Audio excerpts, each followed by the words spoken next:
Officer, I already showed my ID at the desk. I'm a registered guest, and I have a meeting to get to. What's the issue? Ma'am, we're just verifying a report. I need you to stay with me for a moment. Fine, but I'd like this resolved quickly. I have a schedule. Understood. The marble lobby of the Grand Westbridge Hotel was calm in that quiet way luxury places often are early in the morning. Sunlight slipped through the tall glass doors and stretched across the polished floor. Reflecting softly beneath crystal chandeliers, a bellhop rolled a luggage cart past the front desk. Somewhere near the breakfast lounge, the smell of fresh coffee drifted through the air while a couple of guests checked their phones and waited for the elevators. It was the kind of peaceful, uneventful moment that happens in hotels every day until a sharp voice suddenly cut through the silence. "Ma'am, you need to leave this property right now." The words were loud enough that several heads turned at once.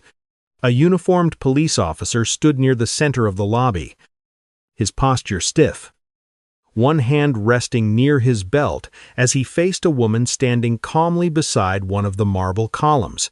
She was a black woman in her early 50s, dressed in a tailored navy coat, her posture composed, her expression unreadable. She didn't move. She didn't raise her voice. She simply looked at him. "I'm not leaving," she said quietly. The officer frowned, clearly not expecting that answer. "This is private property," he replied, his tone tightening. "And you've been asked to leave." A few guests slowed their steps, sensing the tension forming in the center of the lobby. The woman folded her hands calmly in front of her and glanced around the room for a moment, as if taking in every detail of the place. Then she looked back at the officer and spoke in the same steady tone. "That's interesting," she said, "because this isn't just any property." The officer crossed his arms, impatience creeping into his voice. "Ma'am, I'm not going to argue with you about this." But the woman didn't react to his frustration. Instead, she said something that made the entire lobby go quiet. "Officer," she said calmly, "this happens to be my hotel." For a brief second, the lobby fell completely silent. A couple standing near the elevators stopped mid-conversation. The bellhop froze beside his cart. Even the receptionist behind the front desk looked up from her computer screen. The officer blinked once, then let out a short breath through his nose, the kind that carried more disbelief than amusement. "Ma'am," he said, shaking his head slightly. "People say a lot of things when they don't want to leave." The woman didn't respond immediately. She studied his face for a moment, calm and measured, as if deciding whether the conversation was still worth having. Then she spoke again, her voice steady enough for the nearby guests to hear clearly. "I'm not people, officer," she said, "and I'm not refusing to leave someone else's property. I'm standing inside a building that legally belongs to me." The officer shifted his weight and glanced briefly at his partner, who had moved a few steps closer to watch the exchange. More phones were now quietly pointed toward the scene. Dispatch received a call from hotel staff about an unauthorized individual refusing to vacate the lobby. The officer continued, his tone growing firmer. "You match that description." The woman raised an eyebrow slightly. "So instead of asking a single question," she replied, "you decided to assume I was trespassing." The officer gestured toward the glass doors behind him. "Ma'am, you can walk out right now and we'll all move on with our morning." She slowly reached toward her handbag. "I have ownership documents with me," she said calmly. "Deeds, contracts, everything." The officer's posture tightened immediately. "Stop right there," he snapped. "Keep your hands where I can see them." The tension in the lobby thickened, because at that moment, everyone watching realized something important. This was no longer just a misunderstanding. It was about to become something much bigger. The woman froze for a moment when the officer raised his voice, her hand still resting lightly on the edge of her handbag. She slowly lifted both hands into view. palms open, making sure there was no sudden movement that could be misinterpreted. Her voice, when she spoke again, remained calm, almost deliberate. "I was retrieving proof of ownership," she said. "The documents are inside this bag." The officer didn't lower his guard. "You can show those later," he replied sharply. "Right now, you're refusing a lawful order to leave private property." A quiet murmur spread across the lobby. Guests who had been pretending not to watch were now openly staring. A man near the elevators whispered something to his wife while angling his phone slightly higher to record. The woman looked directly at the officer. "You haven't verified anything," she said. "You haven't asked the hotel staff. You haven't checked the records. You've simply decided I don't belong here." The officer's jaw tightened. "Turn around." "Ma'am." For the first time, a faint tension appeared in the woman's expression. "Excuse me. You heard me," he said. Taking a step closer, "Turn around and place your hands behind your back." A collective inhale moved through the lobby. "You are attempting to detain the legal owner of this hotel," she said clearly, making sure her voice carried across the room. The officer's partner shifted uncomfortably but didn't intervene. "Last warning," the officer said. The woman paused for a second, then nodded once. "For the record," she said calmly, "I am complying under protest." She slowly turned around. The sharp metallic click of handcuffs echoed through the marble lobby, and several people gasped as the officer locked them around her wrists. In that moment, with cameras quietly recording from every corner of the room, a woman was being arrested inside the very hotel she owned. The woman standing quietly in handcuffs in the middle of the hotel lobby was named Evelyn Carter. At 54 years old, she carried herself with the kind of quiet composure that usually came from decades of discipline and responsibility. Even now, surrounded by curious strangers and flashing phone cameras, she stood straight, shoulders relaxed, her expression controlled. She had learned long ago that panic only gave power to the wrong people. Evelyn grew up on the south side of Chicago, the daughter of a postal worker and a nurse who worked night shifts at a city hospital.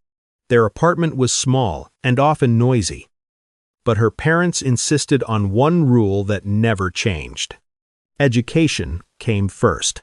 When Evelyn was 12, her class visited a courthouse on a school trip. She still remembered the moment the judge entered the room, and the entire courtroom rose in silence.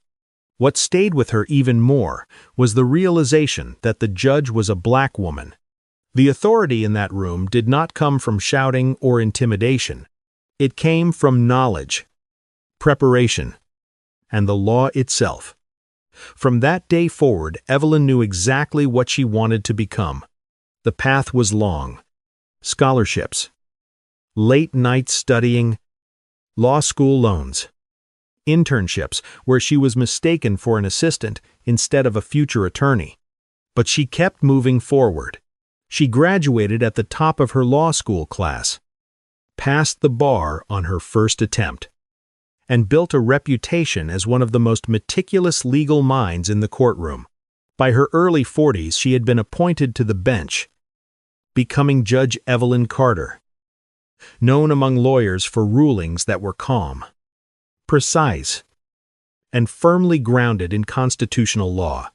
And yet, on this particular morning, none of that authority seemed to matter, because a police officer had already decided she didn't belong in the building she legally owned.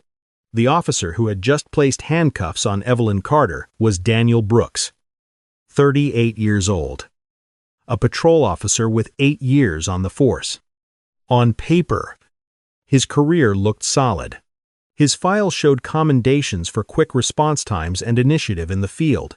Supervisors often described him as proactive, the kind of officer who didn't hesitate when a situation required action. But buried deeper in that same file was another pattern that received far less attention: complaints that never quite crossed the line into discipline, but appeared often enough to form a quiet record. Traffic stops that lasted longer than necessary. Encounters where the tone escalated instead of calming down. Internal notes, recommending communication training, and reminders about de-escalation procedures. Brooks had grown up in a quiet suburban town where police officers were treated with automatic respect. People waved at patrol cars during parades and thanked officers at grocery stores. Authority had always felt natural to him, something rarely questioned. Over time, that confidence hardened into certainty. Brooks believed that hesitation made an officer look weak, and being challenged in public felt like a direct threat to his control of the situation. So when the dispatch call came in that morning, reporting a woman refusing to leave a hotel lobby and claiming authority, his mind filled in the rest of the story before he even arrived. By the time he stepped through the glass doors and saw Evelyn standing calmly near the front desk, his conclusion was already locked in place. She didn't look like the hotel owners he imagined. No staff surrounding her. No greeting from the manager. No visible sign of status. Just a black woman standing alone in a place his instincts told him she didn't belong. From that moment forward, every word she spoke only sounded to him like defiance instead of truth. With the handcuffs secured around Evelyn's wrists, Officer Brooks gently but firmly guided her away from the center of the lobby. The sound of their footsteps softened as they moved from the marble floor onto the thick carpet leading toward the security corridor. Guests parted quietly to make space. Some watched openly now, their expressions a mix of curiosity and discomfort. Others turned their heads, pretending to check their phones as the officers passed. The bellhop, who had been standing near the front desk, stared at the floor, unsure whether to intervene or remain silent. Evelyn walked steadily despite the awkward angle forced by the cuffs behind her back. She kept her head level, her breathing slow and controlled. Years in courtrooms had taught her that composure often carried more power than anger. Behind them, whispers followed down the hallway. Someone murmured, "Did she really say she owns the place?" Another voice replied quietly. That officer didn't even check. At the far end of the corridor, Brooks pushed open the door to the hotel's security office. The room was small and dim compared to the bright lobby. A few monitors on the wall displayed camera feeds from around the building, including the very lobby they had just left, where guests were still standing in small clusters discussing what they had witnessed. Brooks pointed toward a hard plastic chair in the corner. "Sit there," he said. Evelyn lowered herself carefully into the chair, the metal cuffs pressing against her wrists. She looked up at him calmly and said, "Officer, you had multiple opportunities to verify my identity before this point." Brooks avoided her eyes and reached for his radio. For the first time since the confrontation began, the certainty in his posture seemed slightly less absolute. About 20 minutes later, Evelyn Carter was sitting in the back seat of a patrol car. The metal cuffs had not been removed. Her wrists rested awkwardly against the small of her back as the vehicle pulled away from the hotel parking lot and merged into the slow rhythm of morning traffic.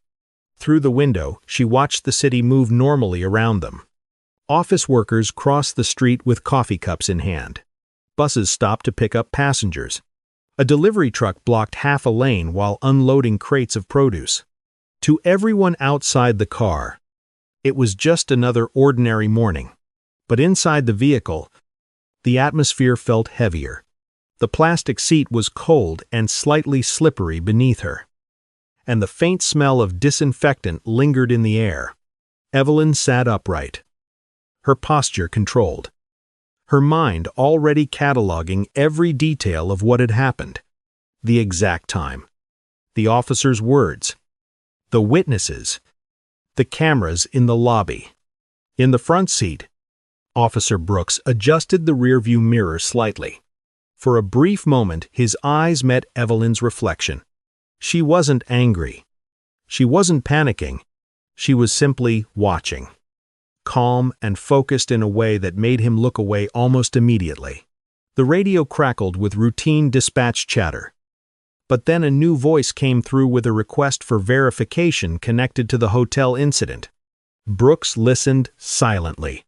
His jaw tightened slightly as the message continued. He didn't respond right away, and he didn't turn around to face the woman in the back seat. But for the first time since the confrontation began, a small thread of doubt had started to form in his mind. When they arrived at the police station, the atmosphere inside the booking area was bright and busy, filled with the hum of fluorescent lights, ringing phones, and the steady tapping of keyboards. It was the normal rhythm of a police station starting its day. Officer Brooks led Evelyn through the doorway and toward the front desk, while another officer glanced up briefly before returning to his paperwork. Evelyn stood calmly as her information was requested. "Name," the desk officer asked without looking up. "Evelyn Carter," she answered, her voice steady. Brooks stood a few feet away with his arms crossed, trying to maintain the same confidence he had carried earlier that morning. But the moment the folder arrived, everything began to shift. A senior sergeant walked into the room holding the documents that had been retrieved from the hotel lobby. He opened the folder casually at first, flipping through the pages as he walked toward the desk. Then he slowed down. His eyes moved across the first page again, more carefully this time. Property deeds, corporate filings, ownership records. Every document carried the same name printed clearly across the top. Evelyn Carter. The sergeant stopped in the middle of the room and looked up at Brooks. "Where exactly did you detain her?" he asked. Brooks frowned slightly. "Hotel lobby," he replied. The sergeant turned another page and held it under the overhead light. An official certificate with an embossed government seal sat at the bottom of the page. He read the name again, then spoke quietly but clearly. "That's not just the owner of the hotel." The room went still for a second before he finished the sentence. "She's also a federal judge." The room stayed silent for several seconds after the sergeant spoke. The steady background noise of the station seemed to fade, replaced by a tense stillness that everyone could feel. Officer Brooks stared at the documents in the sergeant's hands as if the words might somehow change if he looked long enough. But the name printed across the page remained the same. Evelyn Carter, owner of the Grand Westbridge Hotel, federal judicial appointment. The sergeant closed the folder slowly and walked toward the back office. "Lieutenant Harris needs to see this," he said under his breath. The door closed behind him, and quiet voices began murmuring on the other side of the wall. A minute later, the door opened again. Lieutenant Harris stepped out, a tall man with gray hair and the calm expression of someone who had spent years dealing with complicated situations. His eyes moved immediately to Evelyn. Unlike the others in the room, he recognized her. "Judge Carter," he said respectfully, his tone serious. "I'm Lieutenant Harris. I want to apologize for what has happened here."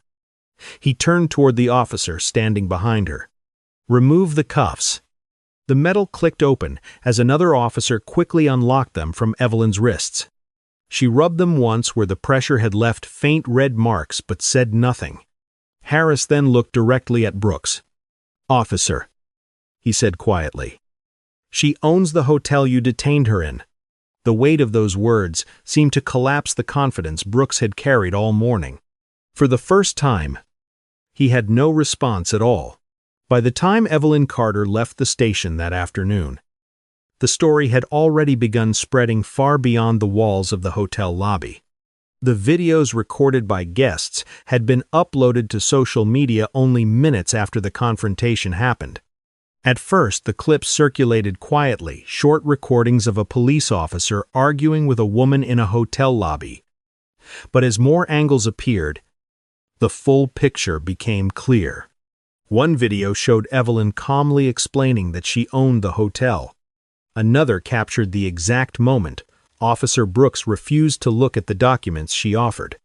The most watched clip showed the sharp metallic sound of the handcuffs closing around her wrists while guests gasped in the background.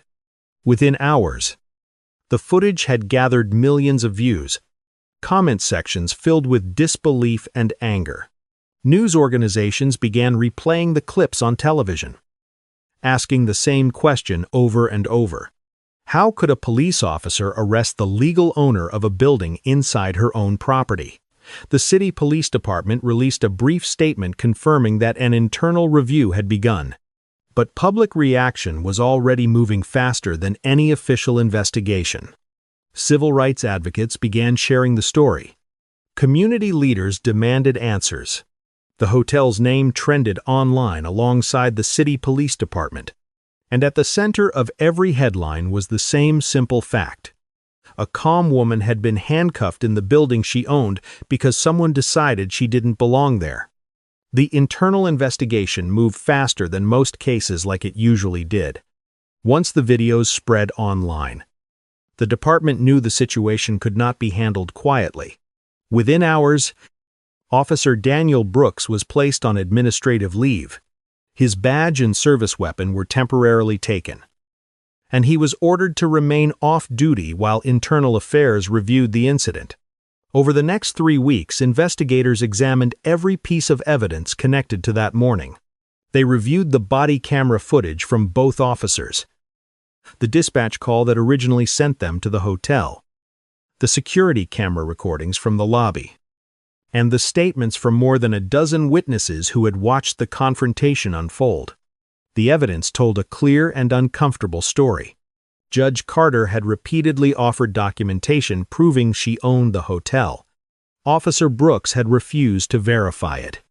Instead of asking hotel staff or checking property records, he escalated the situation and made the decision to detain her without probable cause. When the final report was completed, the conclusion was direct. Brooks had violated department policy and constitutional standards. A week later, the department announced his termination. His 8-year career on the force ended with a short official statement and the quiet clearing of his locker at the precinct. But the consequences of that decision were only beginning. Months later, the legal consequences of that morning were finalized.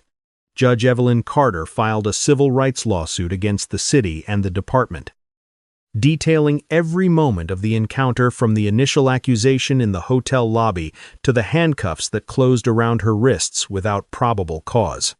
The case did not last long in court. The video evidence was clear, the documentation undeniable, and the violations impossible to ignore. The city eventually agreed to a financial settlement that made headlines across the state and forced the department to introduce new procedures for handling property disputes and identity verification. Officers would now be required to verify ownership claims before detaining anyone in situations involving private property. For Evelyn Carter, the incident never became a spectacle. She returned quietly to the bench the following week, walking into her courtroom the same way she had for years. When the clerk announced her name, everyone in the room stood as they always did. Justice, in her view, was never about revenge or humiliation.